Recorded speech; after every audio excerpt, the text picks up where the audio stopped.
फागुन 21 गते हुने चुनावको हटस्पट बनेको झापा क्षेत्र नम्बर 5 मा जुन ठाउँलाई हामीले केपी ओलीको निर्वाचन क्षेत्र भनेर पनि चिन्ने गर्छौं, त्यो ठाउँमा बालेन शाहले उम्मेदवारी दिने कुरा आएसँगै अहिले त्यहाँको माहौल तातिएको छ।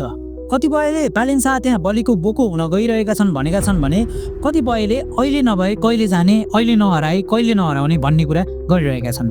सो सिरियस दुधको आजको भिडियोमा हामी बालेन शाह झापा क्षेत्र नम्बर 5 बाट उठ्नु गलत कि सही, जनताको कुरा के छ, उनीलाई हराउन सक्छन् कि सक्दैन, आधारहरू के छन् र बालेन शाहले मेयरमा हुँदा काठमाडौँ महानगरभित्र के काम गरे भन्ने कुरालाई एकदमै छोटकरीमा तपाईहरु सामु पेश गर्ने कोसिस गर्दैछौँ। सो भिडियो लास्टसम्म हेर्नुहोला।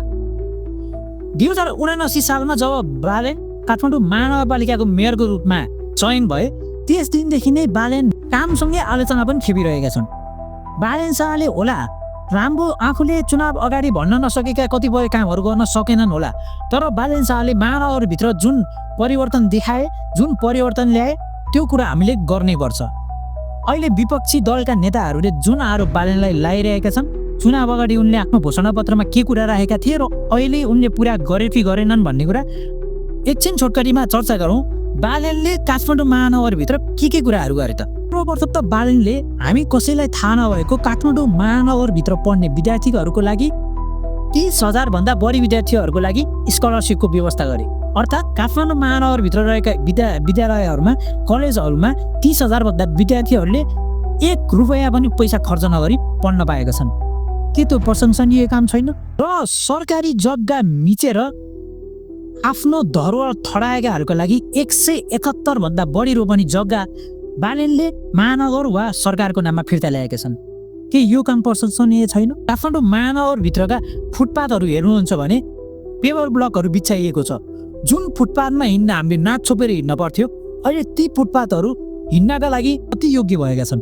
के त्यो प्रशंसनीय काम गरेका छैनन् बालेनले? काठमाडौँ महानगरभित्र सार्वजनिक स्थलमा धुम्रपान निषेध गरेका छन्। महानगरभित्र 2081 सालमा 2081 जनालाई सिप तालिम दिएर रोजगारीको व्यवस्था गरियो भने 2082 सालमा 2082 जनालाई सिप मेलामा सिप सिकाएर रोजगारीको व्यवस्था गरे।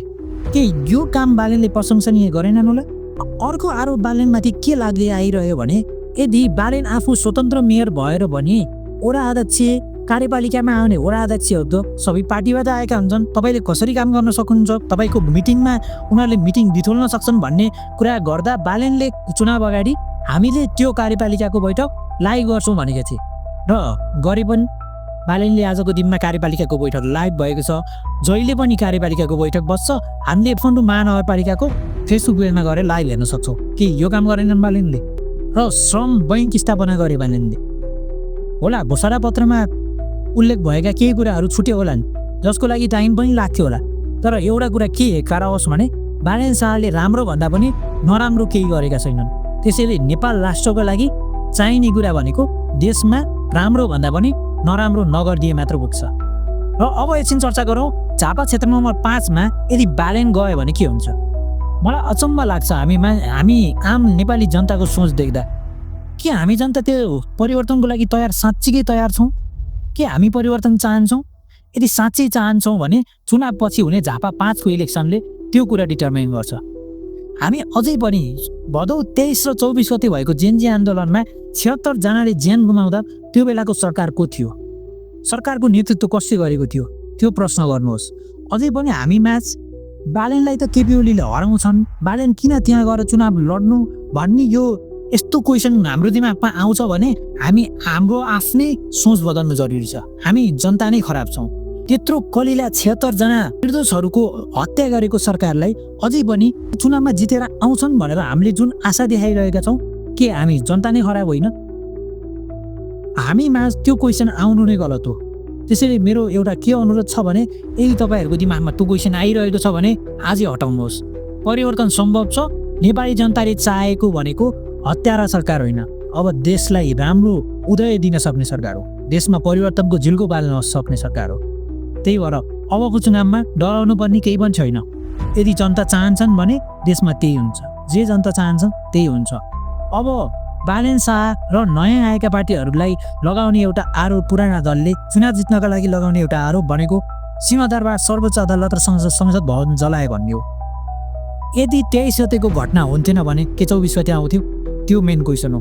यति कुरालाई नै पुष्टि हुन्छ, कोही कसैबाट परिचालित छैन। 23 गतेको घटनामा 76 जनाको हत्या नभएको भए भोलिको दिन त्यो आउँदै आउँथेन। र अझै त्यो बेला नेतृत्व गर्ने सरकारले त आफ्नो कमजोरी स्वीकार्न त कहाँ हो कहाँ, उल्टो जेन्जीलाई आतङ्कवादी भन्ने जस्ता घिन लाग्दा टिप्पणीहरू दिँदै हिँडिरहेका छन्। अझै पनि हाम्रो दिमागमा पुरानैले जित्छन् भन्ने ख्याल आएको छ भने सम्झिनुहोस्, परिवर्तन नेता होइन जनता गर्नुपर्ने हुन्छ। त्यसैले मेरो एउटा अनुरोध के हो भने अहिले बोलिएन भने कहिले बोलिँदैन। कतिपयले भन्छन् कन्टेन्ट बनाउँदा तटस्थ भएर न्युट्रल भएर बनाउनुपर्छ। होइन, सहीलाई सही गलतलाई गलत भन्न सक्यो भने मात्र यो देशमा परिवर्तन सम्भव छ। त्यसैले फागुन 21 गते हुने निर्वाचन केवल निर्वाचन मात्र होइन, जनताको मनसाय बुझ्ने, जनता के चाहन्छन् भन्ने कुरा हो। जनता जे चाहन्छन् फागुन 21 पछिको नेतृत्व त्यही नै हुनेछ। त्यसैले यदि जनताले गलत चाहन्छन् भने यो देशमा गलत नै हुन्छ, सही चाहन्छन् भने सही नै हुन्छ।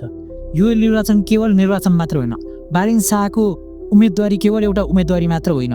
बालेन शाह के चाहन्छन्, जनता के चाहन्छन् भन्ने कुरामा भर पर्छ। केवल एउटा उम्मेदवारी मात्र ठुलो कुरा होइन, जनताको मनसाय बुझ्नु ठुलो कुरा हो। त्यो बेलाको नेतृत्व कसले गरेको थियो भाद्र 23 र 24 गते, त्यो सरकारलाई प्रश्न गर्नुहोस्। भोट माग्दा आउँदा प्रश्न गर्नुहोस्, किन 76 जनाको निर्भुल पारामा हत्या गरियो, यी कुराहरू सोध्ने आँट गर्नुहोस्। यदि साँच्चै जनता चाहन्छन् भने बालेन शाहको जित निश्चित छ। बालेन त केवल एउटा उदाहरण मात्र हुन्।